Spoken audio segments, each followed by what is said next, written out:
Bonjour à toutes et à tous et bienvenue sur cette nouvelle spéciale vidéo interview. Aujourd'hui, je suis avec Christine Savoie, qui est une ancienne enseignante qui s'est reconvertie dans le domaine de la médiumnité. Christine qui écrit aussi de nombreux livres et romans sur le domaine. Christine, comment tu vas? Ça va bien, Loïc. Merci beaucoup pour l'invitation. Ça me fait plaisir. Ça me fait plaisir que tu sois là, du coup. Je suis vraiment contente de te retrouver. Ça fait pas mal d'années aussi qu'on ne se voit plus. On a pu se voir justement pour faire des formations, sur diverses formations. Et puis je t'ai vu aussi une fois pour justement sur le thème de la médecine énergétique et de la médiumnité, où tu m'avais enseigné 2-3 trucs de base. Oui. C'était fort intéressant d'ailleurs. Oui, c'est juste. Voilà. Je ne me rappelais pas, mais oui, merci. Ça fait longtemps, mais j'ai de très beaux souvenirs sur ça. Christine, est-ce que tu aimerais déjà te présenter un petit peu et puis nous expliquer finalement pourquoi cette reconversion entre prof d'école à médium? Oui. Alors déjà, il faut savoir que la médiumnité, moi, c'est quelque chose que je vivais quand j'étais petite. Donc on peut dire que ce n'est pas une reconversion, mais c'est la suite logique de quelque chose qui était déjà en moi. Et puis, comme toute personne qui se lance comme indépendante, pendant un moment, j'avais les deux métiers. L'enseignement, ça me plaisait beaucoup. J'aimais beaucoup mes élèves. Mais simplement, à un moment donné, il a fallu choisir parce que je lançais un cabinet et puis c'était plus possible d'être dans les deux endroits en même temps, tout simplement.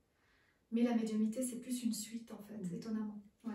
Donc tu dis que c'est quelque chose que tu as depuis toute petite, tu as vécu des expériences, tu as vécu des choses qui ont fait que finalement ça t'a poussé vers la médiumnité? Écoute, comme peut-être pas mal de personnes, quand j'étais enfant, j'avais cette connexion en fait avec l'autre côté, mais simplement on n'appelait pas l'autre côté. Quand j'étais jeune, je suis pas très vieille, mais quand j'étais jeune, on n'en parlait pas du tout en fait. Maintenant c'est un sujet qui est beaucoup plus ouvert. Et surtout que à l'heure actuelle, on se rend compte, des scientifiques se sont rendus compte que les enfants de 0 à 7 ans, quasi la totalité des enfants pouvaient ressentir et voir des choses de l'au-delà. Et c'est très intéressant que justement même le côté scientifique s'ouvre un peu à ce côté médiumnité. En tout cas, du côté scientifique, il y a l'INRES, qui est un institut qui est à Genève, où ils font beaucoup d'études. Alors je ne sais pas si c'est de celle-là dont tu parles. Où effectivement, il y a des scientifiques qui s'intéressent. Après, au niveau scientifique, il n'y a encore rien qui est prouvable. C'est tout en chemin. Mais c'est intéressant. Ouais. D'accord. Et justement, il y a quelque chose, une phrase que tu as écrite sur ton site internet. J'ai adoré cette phrase parce que tu parles de la médiumnité et tu dis que tu ne t'attaches pas vraiment à ce terme de médium et que tu préfères celle de fleurisseuse ou de tisseuse de liens de soi à soi, de soi à l'autre et de l'autre à l'univers. Oui, parce que le mot médium, c'est un mot que je n'aime pas du tout en fait, et on est beaucoup à pas l'aimer dans les médiums de ma génération, parce que je crois que c'est dans la façon dont on pratique différemment de l'ancienne génération. L'ancienne génération de médiums, ça vient beaucoup d'Angleterre, avec le médium qui prend pas le pouvoir, mais qui a le pouvoir de transmettre. Et puis, dans les médiums de ma génération, en tout cas, ceux que je connais, ceux que je côtoie, on n'a pas cette envie-là. On a envie vraiment de rendre le pouvoir aux gens. Parce que la médiumnité, oui, pour moi, c'est depuis petite, mais c'est une capacité que tout le monde a. C'est juste comment on la développe après. D'accord.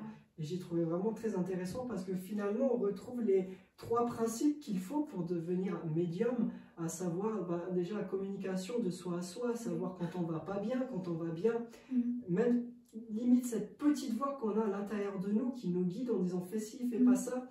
Et ensuite on va retrouver de soi à l'autre, où justement on va pouvoir avoir la faculté de donner des soins énergétiques, de faire de la médiumnité avec ces personnes-là. Puis on va retrouver finalement le concret de la médiumnité qui est de communiquer d'une façon ou d'une autre avec l'au-delà et tout cet espace spirituel.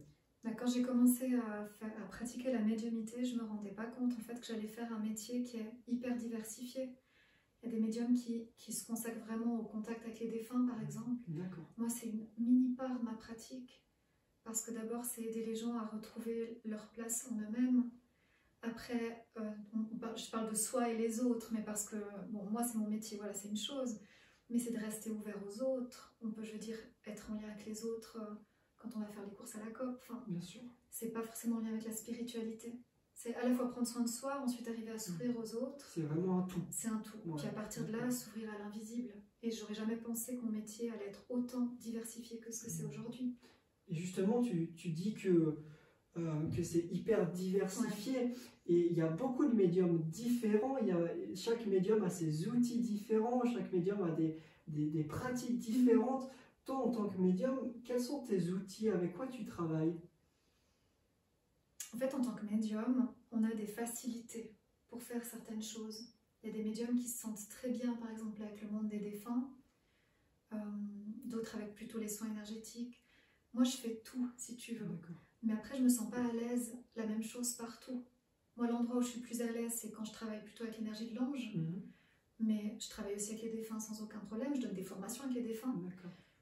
Mais je pense qu'on va vraiment aux endroits où on est le plus compétent. Puis après, on s'est envoyé chez les autres, du coup, là où on se sent moins à l'aise.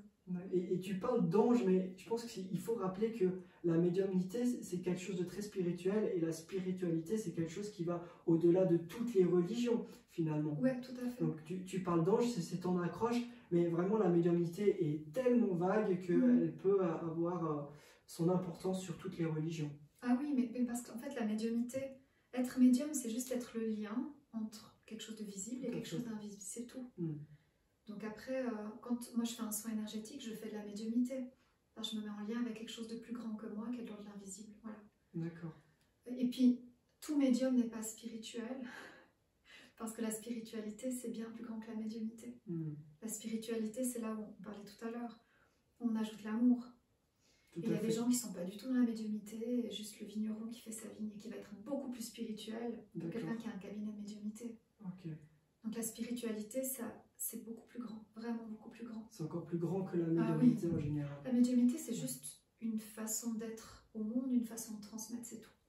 En fait, la médiumité, c'est l'outil, si on veut. Et justement, en parlant d'outils que tu emploies dans ta médiumnité, si je viens faire une séance avec toi, comment se comporte, quel est le cœur de cette séance? Comment tu accueilles les clients? Qu'est-ce que tu fais avec ce client? Est-ce que c'est par rapport à ce qu'ils veulent? Comment introduire cette séance? Alors déjà, le cœur, c'est toujours l'amour. Ça fait partie de l'éthique de base. De comment je travaille dans mon cabinet et les gens aussi qui travaillent avec moi autour, c'est toujours l'amour. Donc en fait, c'est un moment où je me mets au service de l'autre, complètement, et au service du monde spirituel. Donc après, au moment où je me mets au service de l'autre, l'autre il va venir poser de quoi il a besoin. Et après, soit je vais prendre des outils de la médiumnité pour essayer de l'aider à retrouver son centre, soit d'autres outils. Si quelqu'un vient juste pour un contact avec les défunts, alors là en général on va directement avec les défunts, parce que c'est les défunts qui vont transmettre. Puis là je fais juste le pont, si on veut. Mais au moment où on se met au service de l'autre personne, alors mes séances, si on veut, elles ne se ressemblent jamais. Comme chaque personne est unique, chaque séance est tout à fait unique. Puis après, je vais sortir de ma boîte à outils. Les gens viennent chercher chez moi la médiumnité, on est d'accord. Bien sûr. Mais je vais sortir tous les autres outils que j'ai et puis essayer vraiment d'aider l'autre en fait à retrouver sa joie, son centre. Et justement, tu dis que tu fais ce travail avec des formations sur les défunts. Et c'est une question que je pense que beaucoup de personnes, s'ils étaient là avec nous, te poseraient. Est-ce que tu arrives à voir les défunts? Est-ce que tu arrives à voir les guides? Toutes ces choses spirituelles, quoi, finalement. Oui, parce qu'on a toujours l'impression que le sens de la vue, c'est le meilleur sens. Mais en fait, en médiumnité, on travaille avec tous les sens. Et il y en a 21 en tout, si je ne me trompe pas, ça on prend vraiment tous les sens. Je ne sais pas, mais en tout cas, dans les sens avec lesquels on travaille en cours, on va essayer de développer un petit peu la clairvoyance, un petit peu la clairaudience, un petit peu le clair ressenti. Moi, comme médium, donc j'ai de la facilité à voir et à ressentir. Mais une collègue avec laquelle je travaille, elle entend. Elle voit très peu. Donc la clairaudience, on entend, la clairvoyance, on voit, et la clairsentence, on ressent. On ressent dans notre corps, voilà comment le monde spirituel a envie de s'exprimer.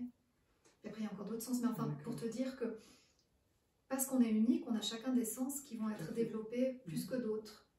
Et du coup, toi, tu ressens et je vois. Et tu vois. Voilà. Et puis ça se mélange des fois, c'est pas toujours... Et quand tu vois, c'est la question qu'on peut se poser aussi, est-ce que tu vois vraiment quelqu'un de net, précis devant toi, ou c'est plutôt une ombre, c'est... Comment tu vois? Alors quand j'étais petite, je voyais vraiment quelqu'un précis devant moi. Puis après, avec le temps, ça s'est un peu estompé. C'est plus maintenant une image qui va donner une information. Ma prof de médiumnité, elle disait toujours, mais si on sortait de votre tête vraiment l'image que vous voyez, qu'on la collait à une photo, vous seriez à côté de la plaque. D'accord. D'accord?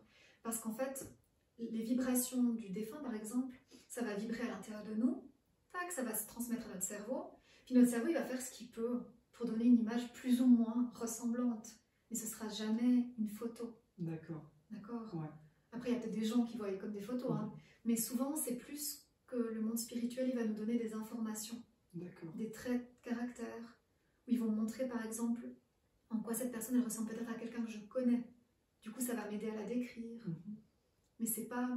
On travaille avec l'invisible. Ouais. C'est pas un fax ou un mail, enfin... D'accord. On travaille avec tout notre être. Et donc, tu vois ces personnes et tu les ressens aussi. Je ressens. Comment tu les ressens du coup? Quel effet ça a de l'intérieur de toi? Comment tu peux dire, ah ben là, il y a quelqu'un et là, ben, c'est juste moi en fait. Mais en fait, du moment qu'on vit la médiumnité, il n'y a plus de doute parce qu'au moment où il y a quelqu'un du monde spirituel, la première chose, c'est qu'il y a une vague d'amour de fou. Et on le ressent. Ouais. C'est instantané. D'accord. Oui. Si moi maintenant je pense à quelqu'un que j'ai perdu, je peux penser à ma grand-maman par exemple, je vais rien ressentir. Quand elle vient, c'est un tsunami d'amour. Et justement, est-ce qu'on peut appeler une personne qui n'est pas forcément dans le milieu de la médiumnité? Est-ce qu'il pourrait se dire, ben, tiens, je vais appeler mon grand-papa ou ma grand-maman qui est décédée et puis pouvoir communiquer avec elle ou lui, que je puisse avoir des informations, qu'elle puisse me guider dans la vie de tous les jours? Je crois que les gens, ils ont pour l'habitude en fait de demander de l'aide à leurs défunts. Moi, des fois, je demande de l'aide, mais eux, ils ont une vision beaucoup plus large que nous. Il y a vraiment une intelligence dans le monde spirituel. Et si tu veux, des fois, on va vouloir, par exemple, absolument que ce soit telle personne, mais c'est peut-être pas elle la plus ajustée. Et eux, ils vont savoir ça. Donc, c'est pas, on ne peut pas forcer un contact. Ça, c'est important. On n'est pas avec les planches, là. On ne peut pas forcer un contact, même dans les séances. Des fois, il y a des gens qui ont vraiment le désir de voir quelqu'un. Et puis, ce jour-là, c'est une autre personne qui va venir. Mais pour des raisons, des fois, qu'on n'a pas en conscience, c'est juste comme ça. C'est énergétique en fait, la personne va venir, c'est certainement la personne qui est le plus appropriée pour la situation. Et des fois, c'est pas celle qu'on pense qui est appropriée pour nous. Il faut vraiment laisser le libre choix sur le monde spirituel. Puis avoir confiance que justement, c'est un monde d'amour. Et parce qu'ils nous aiment, des fois, ils vont choisir un biais qui n'est pas toujours celui qu'on veut. Bien sûr. Ouais. Et justement, tu donnes des cours, tu donnes des formations pour les personnes qui désirent avoir cette faculté, aller rechercher cette faculté à l'intérieur d'eux. Qu'est-ce que tu pourrais leur conseiller aujourd'hui à ces personnes pour aller justement à la rencontre de ce don intérieur pour pouvoir avoir un lien avec la médiumnité? Ma collègue Céline, elle dit toujours une phrase que j'adore, qui vient d'une médium, je crois, anglaise. Elle dit que la médiumnité, en fait, c'est ce qu'il y a de plus simple, mais que c'est le médium qui la complique. Parce qu'en fait, quand il y a une personne décédée qui a envie de rentrer en contact avec nous, elle le fait. La plupart des gens, ils ont déjà vécu. Bien sûr. Même des gens qui viennent au cabinet et qui me disent « mais j'ai rien vécu », en fait, quand je parle avec eux, bien sûr que si. Ils ont déjà eu la sensation, ils ont déjà ressenti. Mais c'est juste que des fois, ils n'y attachent pas d'importance. Donc, le principal conseil, c'est d'être à l'écoute. Pas de croire qu'il y a des signes partout. Moi, je ne suis pas du tout dans ce genre-là, mais s'il y a une personne que vous avez aimée, qui a envie d'être en lien avec vous, elle va trouver le moyen. Il faut lui faire confiance. Bien sûr. C'est ça. Après, ce qui est difficile dans la médiumnité, c'est de faire de la traduction. Mais le lien d'amour, c'est ce qu'il y a de plus simple. Ça avec de l'expérience finalement, avec du métier. Oui, puis ça, j'ai pas fini pour le reste de ma vie, tu vois. Voilà. Oui, on en apprend tous les jours et on est des hommes et on est surtout au service de ce qu'il y a au-dessus de nous, de ce monde qu'on ne connaît pas vraiment encore actuellement. C'est quelque chose d'extrêmement vague, extrêmement incroyable. Et même moi, quand je suis venue la dernière fois chez toi, j'ai pu découvrir justement un tout petit peu ce monde-là et les sensations qui ont découlé. Et franchement, c'est vrai que c'est vraiment quelque chose d'inoubliable et d'incroyable. Et puis du coup, si tu veux, comme on est en lien avec quelque chose qui est bien plus grand que nous, moi j'ai vraiment conscience que je ne sais rien du tout. Et c'est eux qui vont t'apporter. ils vont m'amener quelque chose. Des fois, on croit que c'est juste qu'on a compris, et puis tout à coup, on évolue encore. Donc, si tu veux, c'est un domaine, ça prend la vie entière. Bien sûr. Il y a mes séances au cabinet, mais en fait, ça prend toute la vie. Parce que c'est un travail perpétuel sur soi, pour être le plus ajusté possible. Hein, des fois, je ne le suis pas. Et ça fait grandir tout le temps. Et puis, des fois, on croit savoir quelque chose, et tout à coup, le lendemain, c'est plus vrai, ou tout à coup, ça s'élargit. Donc, il y a beaucoup d'humilité à avoir dans ce domaine, parce que c'est immense, en fait. D'accord. Ouais. Puis que nous, on est dans le temps, on est incarné. Qu'est-ce qu'on peut vraiment savoir de cet infini? Ce qu'ils veulent nous montrer, c'est tout. Donc, pas grand-chose, je pense. Et justement, les personnes qui seraient intéressées à prendre ces cours, etc., est-ce qu'il y a quand même un petit danger sur la santé, sur l'homme, si on pratique, comment je peux dire ça, si on pratique mal la médiumnité finalement? Alors il n'y a pas vraiment de mal, à moins qu'on ait vraiment l'intention de faire quelque chose qui n'est pas naturel, ce qui je pense, pas beaucoup de monde veulent vraiment faire du mal aux autres, hein. Mais même dans l'idée de faire bien, du moment que c'est mal pratiqué, est-ce que ça peut avoir un danger sur nous-mêmes? Pas sur nous-mêmes, mais un peu sur les autres. D'accord. Non, mais je veux dire, le problème dans la médiumnité ou les spiritualités actuelles, c'est l'ego. C'est un médium qui aurait quelques capacités, voilà, qui tout à coup a envie d'imposer, mais moi j'entends des catastrophes avec ça. Bien sûr. Je veux dire, on doit laisser je veux dire, même si on a des sensations, on ne peut pas les imposer aux autres. L'autre est toujours libre de recevoir ou non. On ne peut rien poser sans que l'autre ait demandé. Donc si tu veux, les dégâts que je vois avec la médiumnité, c'est des gens qui ont quelques capacités, mais qui n'ont pas l'éthique en fait qui va derrière.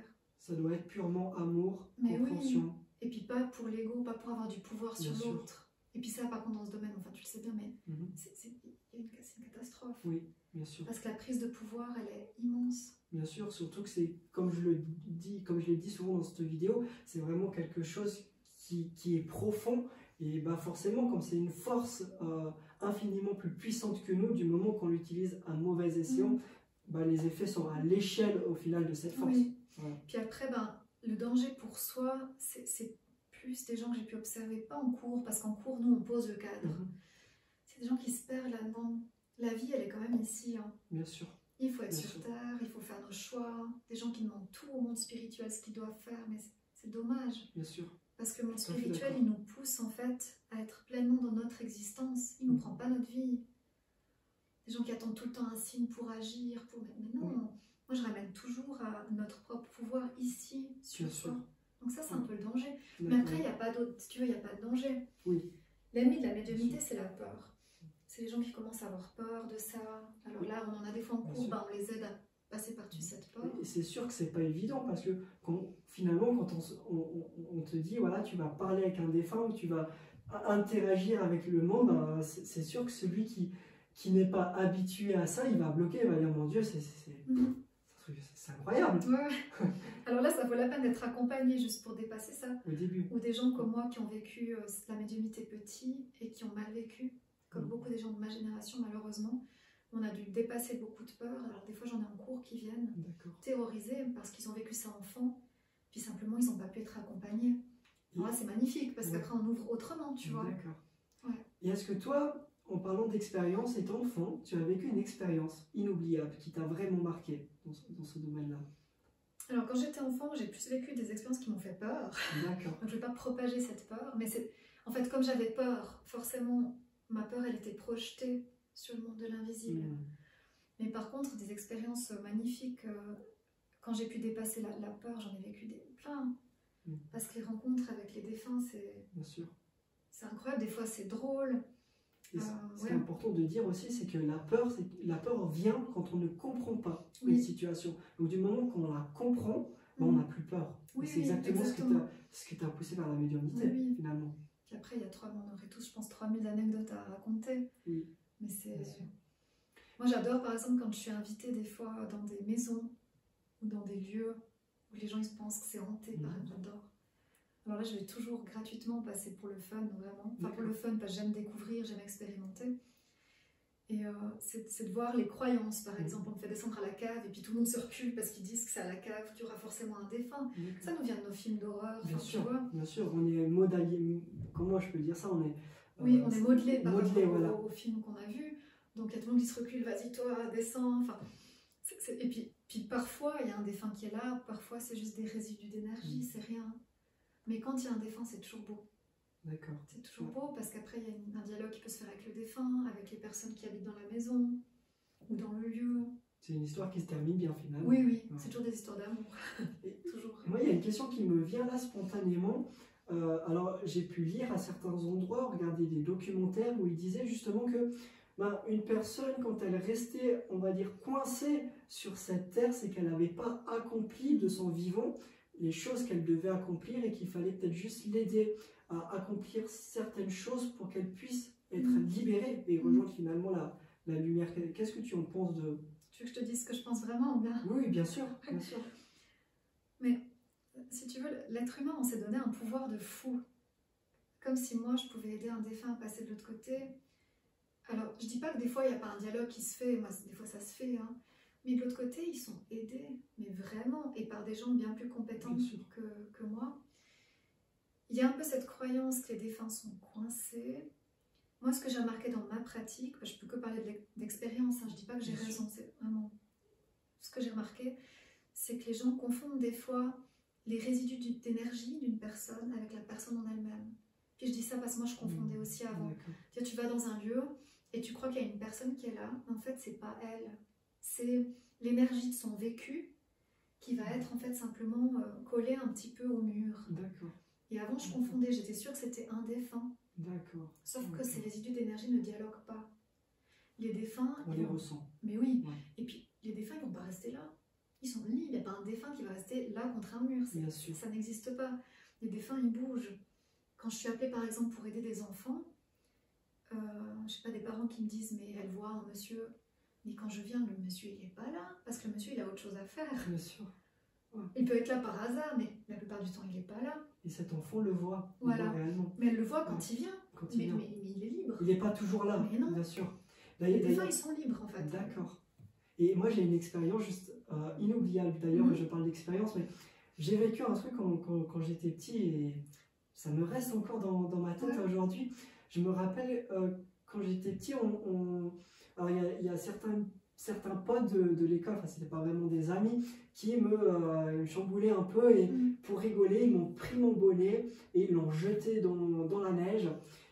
Et malheureusement, ce bonnet atterrit sur un corbeau, il me semble un corbeau noir en plus, et mort. Donc là, je me suis dit, non, moi, je ne peux pas aller le chercher, c'est plus fort que moi, j'ai bugué complètement. Je comprends. Et là, surgit de nulle part, il y a une dame qui arrive vers moi, puis parce que j'étais en train de pleurer, hein, et elle me dit, mais qu'est-ce qui se passe? Et je lui dis, voilà, il y a des enfants qui ont voulu rigoler, ils ont jeté mon bonnet sur cet oiseau mort, et moi, je ne peux pas aller le chercher. Et je ne sais plus ce qu'elle m'a dit exactement, cette dame, mais d'une certaine manière, elle m'a réconforté en me disant, mais si tu ne fais pas l'effort de y aller le chercher maintenant, plus tard, tu n'y arriveras encore pas. Il faut y aller, il faut que tu aies ce courage à l'intérieur de toi. Moi, je ne vais pas pouvoir aller le chercher pour toi. Et j'ai eu le courage, j'ai pris mon bonnet, alors pas avec 2 doigts, mais je l'ai pris ce bonnet. Et ce qui est juste incroyable, c'est quand j'ai pris mon bonnet, et que j'ai vu ça, que j'avais vraiment ce bonnet dans mes mains, que j'ai voulu me retourner pour remercier cette personne. Et aussi incroyable que ça puisse paraître, c'est une personne qui me semblait hyper familier, elle n'était plus là. Et pourtant l'espace c'était très grand. Je me suis dit, mais comment cette personne ne peut plus être là alors que je me suis juste retournée. Et c'est une histoire qui m'a marqué finalement. Et est-ce que ça, on pourrait presque dire qu'en tant qu'enfant, j'ai vécu quelque chose relié ton guide ou avec ton ange. Voilà. C'est hyper joli. En tout cas, l'important, c'est toi, ce que tu ressens. Après, l'histoire est magnifique. Et puis ça t'a donné en plus la force. Voilà, et comme tu dis, c'était vraiment que de l'amour. À ces moments-là, j'ai vraiment ressenti vraiment que de l'amour. Puis ça, c'est des magnifiques expériences. Tout à fait. Puis là, je crois que chacun, on doit se faire confiance parce que sur le moment, enfin là, quand tu l'expliques, on sent que pour toi, c'est une histoire qui est extraordinaire, hein, hors de l'ordinaire. Tu dois faire confiance à ça. Tout à fait. Tu vois. Bien sûr. Bien sûr. C'est l'inattendu qui arrive dans ta vie. Complètement, complètement. Je ne m'y attendais pas du tout. Et en plus, cette dame m'avait l'air très familier. À l'époque, ma maman avait une meilleure amie et bizarrement, elle avait le visage ou des traits de sa meilleure amie. J'arrêtais pas de dire à maman, c'était ta meilleure amie. Elle était là. Et ma maman, elle me disait, mais j'ai pas de meilleure amie comme ça. J'arrive pas à me savoir ta description. Et pour moi, c'était vraiment quelqu'un de familier. C'est ça qui m'a choqué, mais agréablement finalement. Oui, mais c'est joli. Ouais. Non, puis là, je pense que tu as été bien aidée. Tout à fait. Ouais. Parce qu'on pourrait imaginer que dans une situation qui aurait été ordinaire, enfin moi si je suis une adulte et que je vois ça, je vais chercher le bonheur pour l'enfant. Bien sûr. Tu vois, là on peut se dire que tu as eu un petit coup de pouce du monde spirituel pour que tu ailles chercher tes forces en toi. Bien sûr. C'est toi qui peux le savoir. Ouais, bien exactement. Sûr.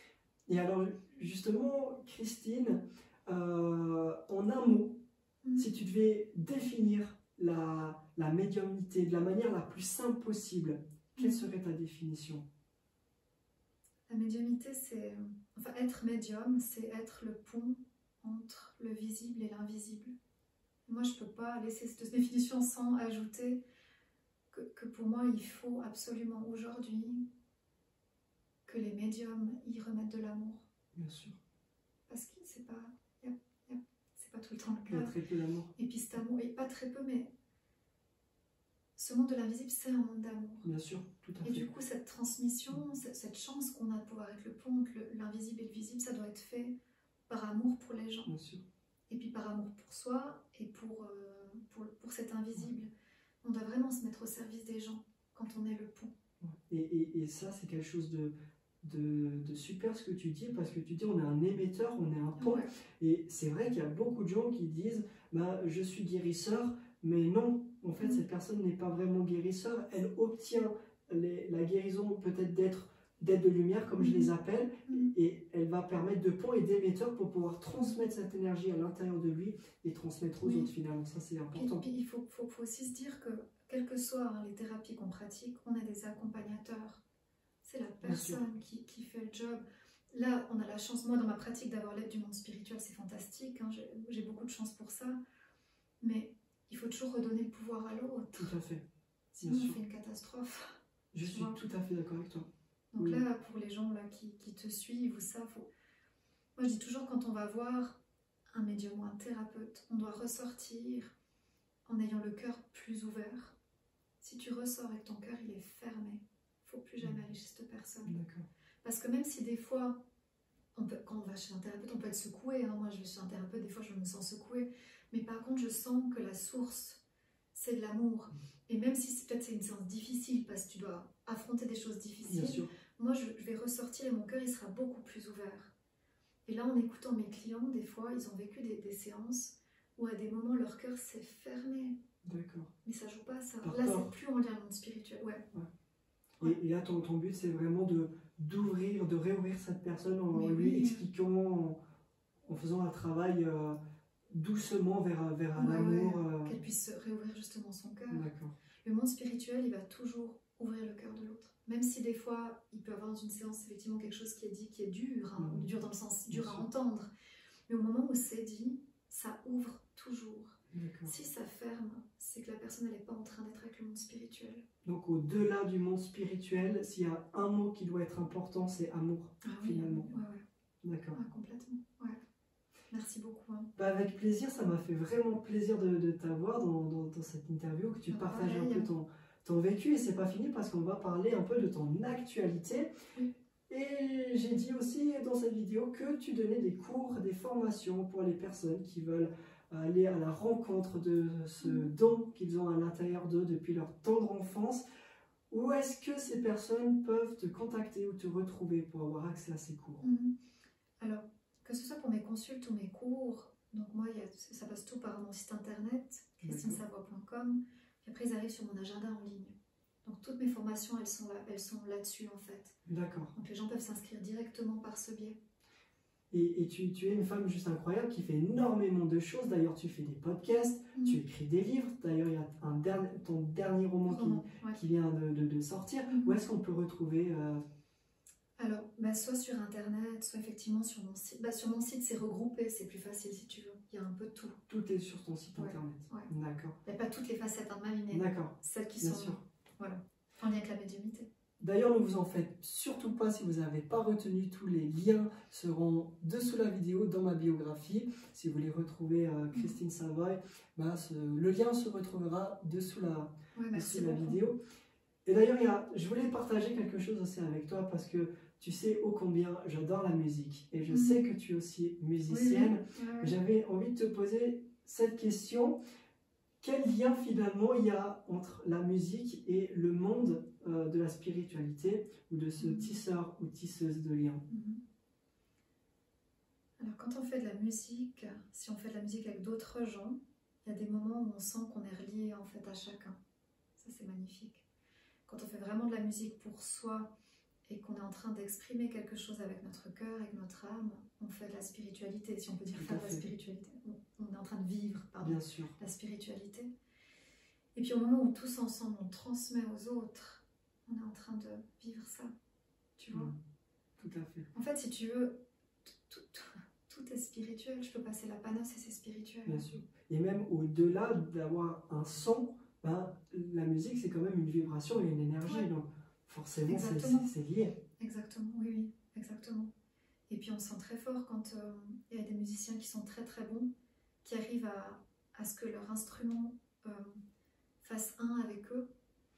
Alors tout à coup le son c'est presque leur âme en fait qui s'exprime, c'est magnifique. Et celui qui l'écoute, je pense qu'il reçoit. Il reçoit et il a l'impression que c'est beaucoup plus profond qu'une autre personne qui ferait le même instrument qui n'est pas dedans. Qui n'est pas dedans, qui exprime ça avec son cœur. D'accord, super. C'est merveilleux, Mais merci beaucoup Christine pour ce merveilleux partage et n'oubliez pas, si vous voulez retrouver Christine avec ses formations, avec ses podcasts ou alors avec ses romans, sur son site internet, si tu arrives à... christinesavoie.com. christinesavoie.com. D'accord. Je pense que c'est dans la boîte. En tout cas, ça m'a fait vraiment plaisir de partager avec toi. Pareil. Je le dis.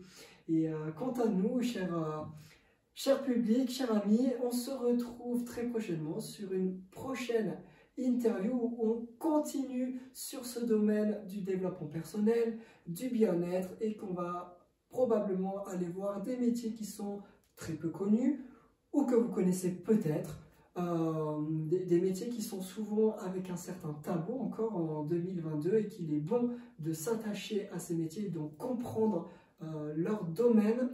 Dans tous les cas, en attendant la prochaine interview, je vous souhaite tout le meilleur et j'espère vous retrouver très prochainement pour une prochaine interview.